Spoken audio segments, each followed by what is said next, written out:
Okay, guys, today we are going to talk about rain clouds and clouds. And rain, not clouds. I mean, we are going to talk about clouds, but rain clouds and clouds. Okay, who knows what a cloud is? Fluffy cotton ball. Okay. It's a massive condensed water. Alright, you just looked at my thing. Anyone else? I was gonna say it's like, Collection of rain.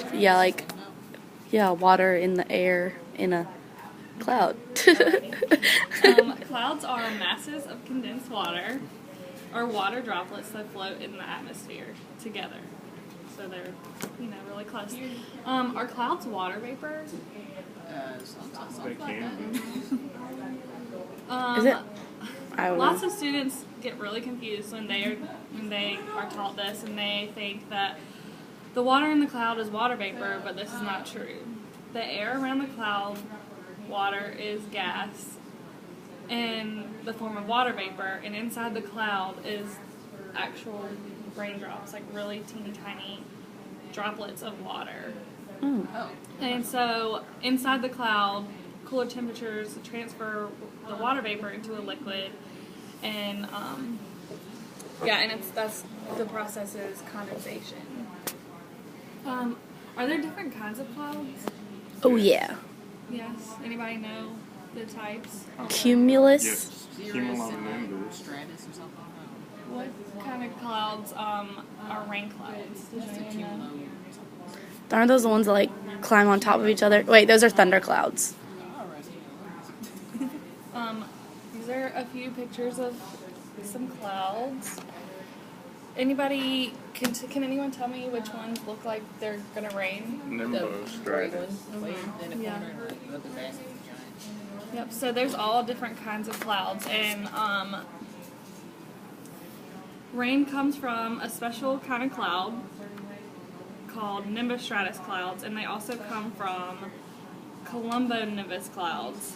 So that's nimbostratus, and this is cumulonimbus. So basically, if the cloud's name has nimbo, it's gonna rain. So yeah. What does this cloud kind of look like? Thunderstorm. Yeah, it kind of looks like it's. Yeah, like it has like a point to it. Well, actually, like the direction that this points, tells you where the storm is going.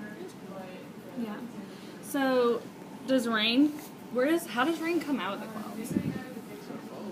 Does it come out of holes in the clouds? The cloud. They never thought about that.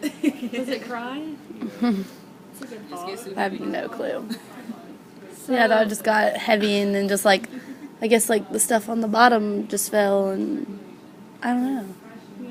That's really confusing. Yeah, A lot of never really students- thought about that. There's a lot of misconceptions when students think about this, and they think it comes out like a salt shaker, or the cloud is sweating, or it's crying, it's sad, or the two clouds go together and then they just fall. But so all these misconceptions all come from the correct conception that begins when rain falls. When raindrops in the cloud are too heavy, they combine together and they get too heavy in the clouds, and they can't stay in the air anymore because they are too heavy. So they just fall out of the clouds. They just come down. They build on each other until they cannot stand the weight of each other and just fall. So how much does a water droplet weigh in the cloud? What's in the air? I'm guessing since it's floating. I'm not sure an actual number. Are you talking about when they condense? Mm-hmm. I feel like Probably it would have to not be not super heavy, but it'd have to be heavy enough to fall. Okay, the droplets in the clouds are very small and weigh very little by themselves. To fall to the earth, these drops have to become a lot heavier, and they do this by combining with other droplets in the water in the air, and the clouds become big drops instead of little droplets, and they cause rain or precipitation. So how much rain can a cloud hold? A whole lot. Yeah, a whole lot, because if it's all just a bunch of Tiny I would one. say Tiny. water drops, it's Yeah, gotta be maybe a like lot. a good half a leaf.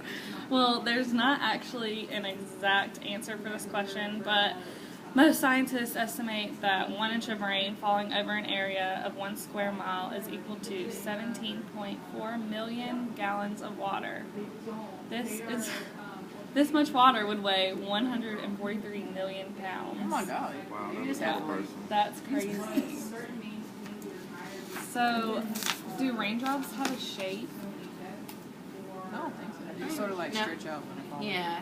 I mean, I don't. I think it's They like a have droplet shape. of water, but like when it's falling, like gravity Yeah, forces it it's to like have a that teardrop. raindrop. Yeah, like teardrop shape. Teardrop. Yep, that's also another common misconception that students think that all raindrops are teardrop shapes, and so raindrops are actually just the shapes are just based on their size, and the smaller the raindrops they are, they're more spherical, and then medium to large raindrops are just really just blobs, like not even any shape at all. They're just water coming down. And then usually they're flat when Flat? they come down. Yeah. That's crazy. So the shape really depends on the surface tension of water and the air pressure pushing up against the drops as they fall. So yeah, like the gravity. Sounds good. When does it rain? Does it come only when we need it down here on Earth? No, clearly not. Right. Rain occurs whether we want it to or not, and it just occurs whenever the clouds just can't hold the raindrops anymore. So yeah, and then they just fall from the clouds. Okay, so we're gonna make rain clouds with this water using this. So I wonder if I can set this up right here. So you want to use the shaving cream and just put it on I top did of your something. water and create your own rain cloud. And then we're going to take